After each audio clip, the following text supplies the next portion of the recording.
Good morning, everyone. My name is Carolyn Hart Bennett, and I've written 2 books, 3 screenplays, 13 teleplays, and 1 stage musical, all based on a story I wrote 20 years ago called 7 Sisters. Today I'm going to read to you Chapter 2A of my first book, 7 Sisters, The Voyage. Almost everyone was on deck as the ship moved down the Thames to the mouth of the English Channel. The saints wanted to drink in every sight, sound, and smell of England before they took to the ocean. The saints were jovial for the most part because they could still see their homeland. They introduced themselves to those around them and soon were visiting like old neighbors over a boundary hedge. The children started to stray away from their family groups and gravitated to other children their same size. Games struck up in every part of the ship where adults weren't standing. By late afternoon, the Amazon made it to the roads, just off the coast of Kent, where the anchor was dropped. This caused the saints to begin speculating about when they would actually be leaving the shores of England. President Bramall soon alleviated their concerns as he stepped to the foredeck and began the first official church meeting of the journey. Brothers and sisters, this is truly a wonderful sight. Members of the Church of Jesus Christ of Latter-day Saints from all parts of the British Isles coming together to begin a journey that will take us to Zion. Most of you don't know anyone on this ship except your own family. Well, your family is going to get much larger very soon. Looking around, everyone chuckled and agreed. I'm asking you to extend the hand of fellowship to all the saints on this voyage, particularly the saints from Wales, who do not speak English. A group of about 35 Welsh saints were on one area of the deck, and Marcus Fielding, who was returning from the Welsh mission, stood in front of them and interpreted President Bramall's words. When Fielding got to the part about extending the hand of fellowship to the Welsh saints, they gratefully beamed all over and nodded their heads to those around them as if to thank them for their kindness. Brothers and sisters, President Bramall continued, we will be anchored in the English Channel for a few days, taking on more supplies, establishing routines, and waiting for a favorable tide and the right winds to waft us on our way. We are expecting Elder George Q. Cannon, President of the European Mission, to arrive tomorrow. He will set apart leaders, instruct us, and dedicate the ship. In the meantime, we have found there is some overcrowding in the quarters for single passengers. I understand there are 4 betrothed couples on our ship. If that's the case, please raise your hands. From 4 different parts of the company, the hands of blushing couples raised up. To alleviate this problem of overcrowding, said President Cannon, I propose these couples be married before we begin our journey. Is that satisfactory with all of you? The couples looked at each other in astonishment and agreed through smiles and loving eyes that they approved of the idea. The family and friends of each couple clapped and cheered at this surprise announcement. I would like to take care of this right away, said President Bramall. We'll let the brides go and get ready, and we'll need some music from the band. Can we all be ready at 1:30? The 4 couples spoke in unison. Yes, President. All the brides-to-be scurried down the hatchways, followed by their female relatives, who only had 30 minutes to find every piece of lace, jewelry, or pretty shawl that they could to adorn their sweet daughters, sisters, nieces, or aunts. In the meantime, Bramall made his way to the fiancés to get their names and necessary dates for the paperwork as the band consulted on the music for the procession and wedding dance afterwards. Next, a space on the deck was cleared, and the children were reined back into their families. The ocean mist was exhilarating as the sun shot white rays through the pink and blue clouds. After getting the signal that everything was ready, the president stepped to the top deck and nodded to the band leader, who struck up My Bonnie Lies Over the Ocean. When the brides came slowly up the 4 hatchways, there were no fancy wedding dresses or veils, but each bride looked clean and fresh in her long dress, which had been adorned with modest baubles, ribbons, lace, and radiant smiles. The grooms stood in a row and couldn't take their eyes off their respective brides. They were all very elated at this turn of events. As the brides drew near, the grooms offered their arms and took their ladies forward to a line in front of President Bramall. Brothers and sisters, look at the beautiful sunset our Heavenly Father has created for this special occasion. I am very pleased to marry you 4 couples on the ocean today, and when we get to the valley, I will be pleased to marry you again in the endowment house for time and all eternity. Are you ready? Yes, President, the couples chimed the second time. Thomas Lowe, John Easthope, Peter Moore, and Henry Stocks, do you take Eliza Galloway, Sarah Taylor, Elizabeth Nelson, and Mary Haley as your lawfully wedded wives? We do. Referring to his paper again, Eliza Galloway, Sarah Taylor, Elizabeth Nelson, and Mary Haley, do you take Thomas Lowe, John Easthope, Peter Moore, and Henry Stocks as your lawfully wedded husbands? We do. Then by the power vested in me by the British Empire, as a minister of the Church of Jesus Christ of Latter-day Saints, I pronounce you husbands and wives. Brethren, you may kiss your brides. The couples modestly kissed and hugged each other as the crowd cheered. The band struck up a lively tune as the men relatives of each couple gathered around and hoisted each newlywed up to sit on their shoulders. When they got their riders balanced, they moved around the congested deck. The 8 separate newlyweds were wobbling left and right, shrieking in fear and delight as they tried to maintain their balance on their unpredictable thrones. When the music finally stopped, they were carefully let down and were very happy when they landed safely on something solid that didn't move so unexpectedly. The couples held on to each other as they laughed in merriment, but the band didn't give them much time to catch their breaths.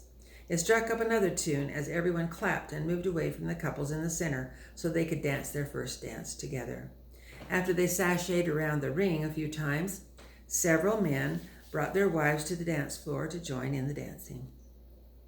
The returning missionaries sized up the young ladies and eventually asked if they might consent to join them for a lesson in left-footedness. Even the young children were dancing or keeping time with the beat as they bounced up and down.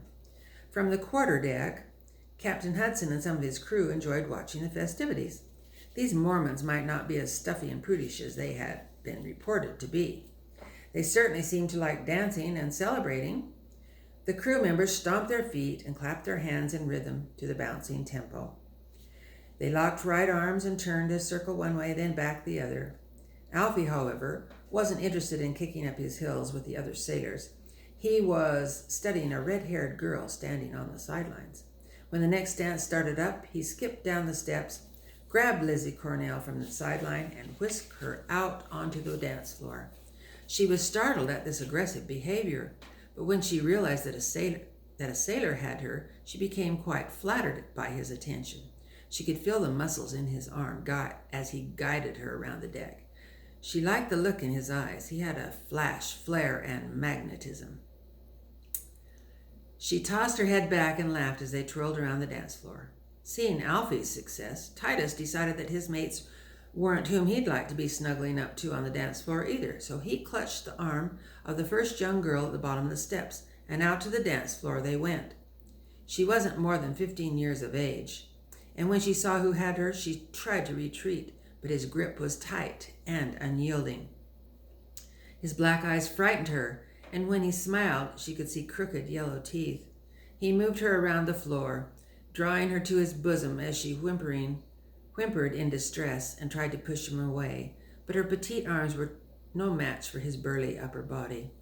The young girls who stood where the 15-year-old had been snatched were now getting worried, and one of them ran to alert President Bramwell of the situation. Bramwell had been enjoying the festivities and hadn't noticed that several of the crew had filtered down onto the dance floor. Upon being informed, he went immediately to the band leader and gave his instructions to stop playing. This abrupt stoppage caused everyone to wonder what was going on. Then they all watched President Bramwell as he made his way to the captain. "Captain Hudson," he began with authority in his voice, "I want to remind you of your promise to not let your sailors abuse the saints." "What are you talking about?" the captain returned. "Your crew is making free with the sisters." Pausing a beat, then deciding to defend his men, the captain said, "Maybe it's your sisters who are making free with my crew." President Bramwell didn't back down. "You agreed under contract to keep your men from the females on this voyage. I must insist you discipline your crew."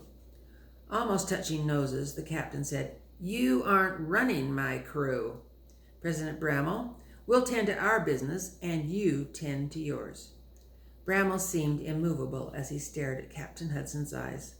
After several tense moments, Captain Hudson finally announced, "Men, into my quarters." The crew glowered as they reluctantly moved to the captain's cabin.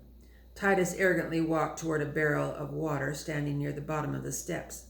When he got just past it, he growled as he effortlessly pushed the barrel over, flooding the deck. The startled females screamed and hopped as their feet and skirts got wet. "What was that for? You did that on purpose," yelled two men on the dance floor. "Cor blimey, begging your pardon," mocked Titus. "I wouldn't want to spoil all your fun." His laugh thundered as he stomped to the cabin. Not to be outdone, Griswold roughly shoved a young boy out of his way as he barged past. The men filed into the cabin, basking in the success of their standoff that had just occurred. They laughed and playfully pushed each other, relishing the moment.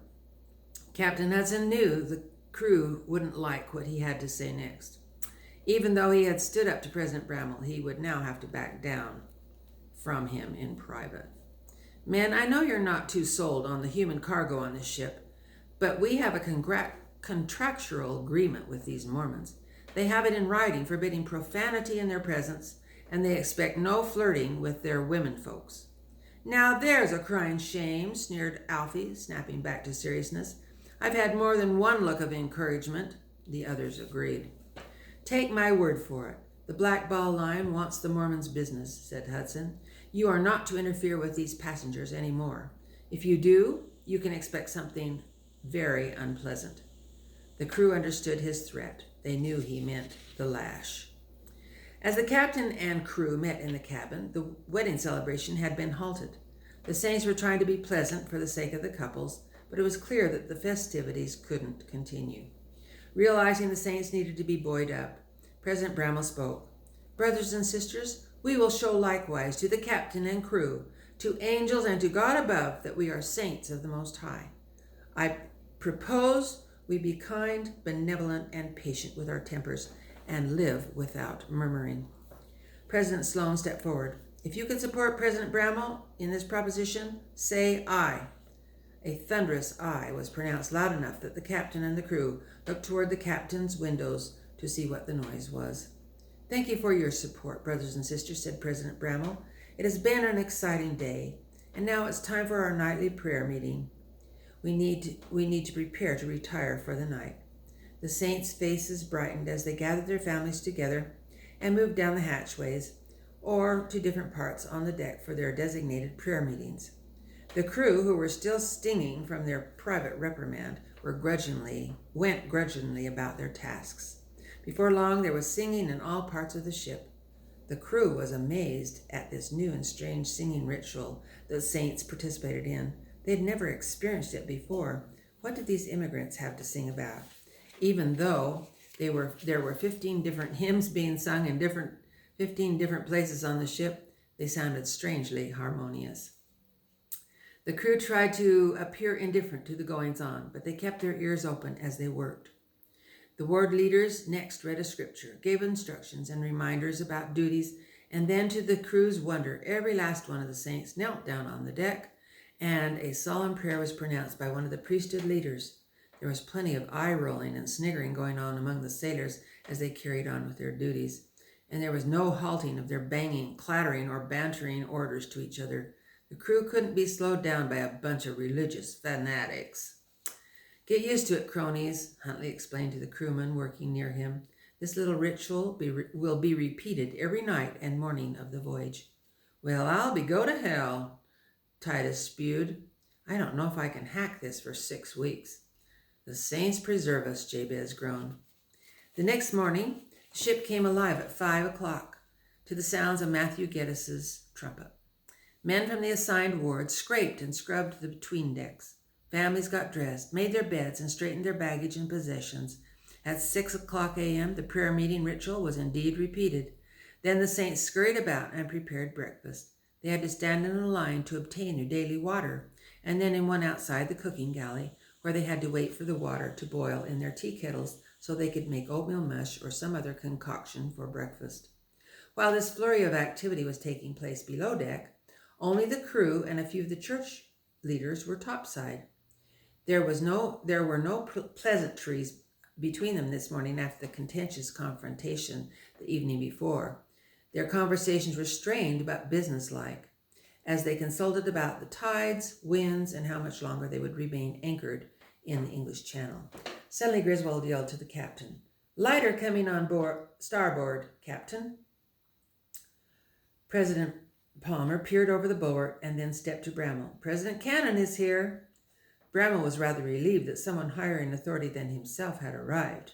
President George Q. Cannon was in charge of all the immigration efforts in Europe. He had to arrange the hundreds of details it took to get an immigrant from any given place in Europe to the British Isles and then to the Liverpool docks so they could board a ship and sail to America. He made arrangements with shipping companies, governments, and suppliers, and arranged for church leaders to escort their flocks. It was a monumental task. He personally spent 2 or 3 days with each company before they sailed, instructing them about what they might encounter. He set apart all the priesthood leaders, pronouncing prayers upon their heads, and lastly, he blessed and dedicated the ships before they departed. Stepping off the lighter with President Cannon were his 2 counselors and a young woman who stood a ways behind them. The woman had a concerned but determined look on her face, which clouded over any beauty that lay beneath. She was fit and trim, but more boyish in stature than feminine. Her long brown hair was pulled away from her face and fell down the back of her fitted blue jacket. Her skirt complemented her jacket and hat, but was thoroughly filthy around the bottom. President Bramwell extended his hand. "Welcome, President Cannon." Then he turned to introduce the captain. "This is Captain Hudson." "Captain, it looks like you have an eager group of immigrants under your charge," said Cannon. "Yes," replied the captain. They want to begin their journey right away, but the winds aren't favorable for the passage yet."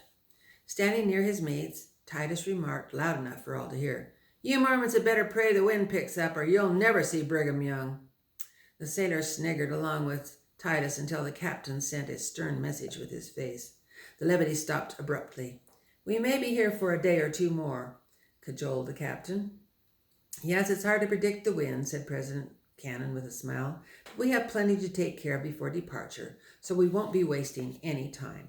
Then he politely dismissed the captain. "Thank you, Captain," he said, and turning his attention to President Bramwell, Hudson took the cue and moved to his cabin. "President Bramwell, I have another passenger for you," said President Cannon. "Have you got room for Sister Eleanor Wise? I brought her with me from Liverpool." Bramwell was surprised. "So this is Sister Wise. I believe your mother came down to the London docks to secure you from the wicked Mormons." A look of panic came over Eleanor's face. "Was she here?" Then, clutching on Bramwell's sleeve, she said, "President, I love my mother, but she's adamantly opposed to my new faith. I must immigrate to meet my aunt and uncle in Florence, Nebraska. They sent me the money to come. They're waiting for me." President Bramwell looked into Eleanor's eyes. "Sister Wise, you're of an age that you should be able to become independent of your mother. After my father died of scarlet fever, Mom expected me to earn a living to help support my 3 younger sisters. My father has been gone for 6 years, and each of my sisters is old enough to work now. I've found a new religion, and I desire more than anything to gather with the saints." "We'll see that happens, Sister Wise," said President Bramwell. "I've already organized the company into 15 wards, but there is one ward with 6 single sisters. Will it be all right if I place you with them?" "I would love that," she said, with grateful tears in her hazel eyes. "They can be your new family," Bramwell comforted. Eleanor turned to President Cannon and hugged him gratefully. "Thank you, President, for all your help in getting me here."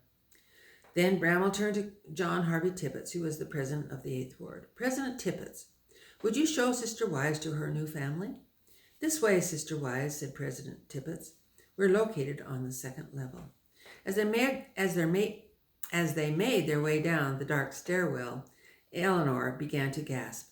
"Oh, my goodness, the smell," she said, covering her nose. Yes, it takes getting used to, said Tippets. These immigrant ships are notorious for their stench. Entering the second deck, Eleanor was surprised at the low ceilings and crowded conditions. There were hundreds of immigrants busy eating, straightening their possessions, riding, or tending children. Some stood, some were in their berths, and some were sitting at the foot of their berths or on the bolted down benches by the tables in the center of the room. They made their way past several families until they came to a group of 6 females who were tidying up their sleeping quarters. President Tippett stooped to miss the bird cage hanging overhead. Sisters, may I introduce Sister Eleanor Wise from Prescott. She just arrived with President Cannon and is traveling alone. She will bunk with you if that's satisfactory. Is this the Eleanor Wise whose mother was looking for her? Said the tall, thin sister who seemed to speak for the others. The same, Tippett said. That would be wonderful, President. We have plenty of room. Sister Triplet, if you will introduce her to the rest of your sisters, I'll leave her in your capable hands and tend to my other duties. I will be glad to, President. Then turning, she extended her hand. I'm Lavinia Triplet from Northamptonshire, and this is Lizzie Cornell. Lizzie grabbed Eleanor's hand rather roughly in both of hers. I'm from East End, London, she said in a Cockney accent. Then her eyes widened. Your mother was fuming. Was she? Eleanor replied. Lizzie nodded. I'm Susanna Watts from Whittington, and these are my twin sisters, Phoebe and Fanny, Susanna said as she nudged her sisters forward. We're 10, stated Phoebe. Then before she could take a breath, Fanny corrected her. And a half. Eleanor smiled and leaned down. Phoebe, Fanny, pleased to make your acquaintance, she said as she shook each of their small hands. The last sister's smile and warm handshake completed the introductions. I'm Caroline Cleverly from Lancashire. I'm most delighted, said Eleanor. Thank you for welcoming me into your family. Lavinia looked around. Where are your bags? I'm afraid I don't have any, said Eleanor, welling up with tears of embarrassment. You don't have any clothes with you? Susanna questioned incredulously. I got dressed for work 2 mornings ago, said Eleanor, and went to town rather than to work. There I caught the train for Liverpool. I take it you went against your parents' will? Lizzie questioned. There's only my mother, but she is steadfastly opposed to my joining the church. I went to President Cannon's office on 72 Burlington Street and begged him to help me immigrate with the Saints. My Aunt Lucy and Uncle John finally sent the remaining amount I needed for my passage. Before I left, Mother was watching my every action, so I couldn't take anything with me, or she'd be suspicious. Well, I can fix that, said Caroline. I have lots of dresses, and you look to be about my size. You can share my clothes. I've got an extra nightdress, added Lizzie. The sisters chattered all at once as they plowed through their trunks and bags and presented Eleanor with various pieces of clothing and accessories. Eleanor felt a flood of gratitude come over her as tears dripped down her cheeks. These new sisters had gathered her into their circle, and she felt a sense of security she hadn't felt for a long time. The first time through the routine of standing in line for rations was a real eye-opener for the sisters. The storage room was crowded with many dozens of barrels, and men were scooping beans and other supplies into small white sacks. These sacks were stacked on shelves behind the counter, where ward leaders handed them out to 3 lines of saints. Everyone had his assignment, and the process went quickly. The men just needed to grab the right number of sacks for each person. President Bramwell made it clear that everybody would receive rations once a week on their scheduled market day. The food would be different from what they were used to, but it would keep them alive. He instructed them to cook simple meals because there were so many who needed to use the cooking stove. Caroline put her pail on the counter. The elder in charge loaded her up as he marked off the goods. 1 pound of pork, 2 pounds of beef, 3 pounds of potatoes, 3 pounds of oatmeal, 1 pound of split peas, 2 pounds of rice, 2 ounces of salt and pepper, 2 ounces of mustard, and half pint each of vinegar and brown sugar, 1 pound of flour, and a week's worth of sea biscuits. Caroline's lip quivered as she turned with her pail of dry food. Under her breath, she lamented to her sisters, I don't know how to cook. I've always had servants. What will I do? Her panic was real. Lizzie put her arm around Caroline's shoulder. I'll teach you. I did all the cooking for my dad after me mum died. When all 7 sisters were seated at the tables by their berths, they opened their food sacks to see what was in them. Caroline poured some split peas into her hand. She hesitantly picked up a couple of halves and put them in her mouth. As she chewed, her teeth cracked sharply together. "Oh, these are hard and nasty. What are they?" she said as she spit them back into her hand. "I've never eaten this kind of food before. Is this what the poor eat?" The others laughed at Caroline's naivete. "Those are split peas," educated Lizzie. "If you cook them with water and a little salt, they soften, expand, and taste good if you're hungry enough." The amusement continued as Phoebe pulled a sea biscuit from her sack. "Look at this funny bread. It's as big as a dinner plate," said Fanny, trying to take a bite, "and hard as one, too." Lavinia spied a large spoon lying on the end of the table and handed it to Fanny. "Here, break it with this." Fanny hit the biscuit with a smack. Didn't even chip. Laughter followed everyone's surprise. Phoebe grabbed the spoon away and whacked her own biscuit, breaking it into manageable bite-sized pieces. "I guess you'll have to gnaw on them until they dissolve," said Susanna. "I'm glad for this meat," said Caroline as she pulled a small chunk of dried pork from her pail. "Thankfully, we won't have to cook it." She popped it into her mouth, but after 2 chews, she started to spit again. "Too salty! Oh my, how are we going to survive?" "Maybe if you don't put salt on anything else, it will balance out," chimed in Eleanor. "This is going to be a trial and a tribulation," moaned Caroline. Susanna could see the time was appropriate to bring out her smuggled treasure. She went to her trunk and lifted out a small bag. "Sisters, I brought some currants and cheese. Would anyone like some?" Everyone's delight was evident. "Oh, yes," cried Lavinia. "You have saved our lives." Thank you," said the twins. "At least our first meal is going to taste good," said Caroline as she savored her first bite of cheese. And that's the end of Chapter 2A. Stay tuned for Chapter 2B. Over and out.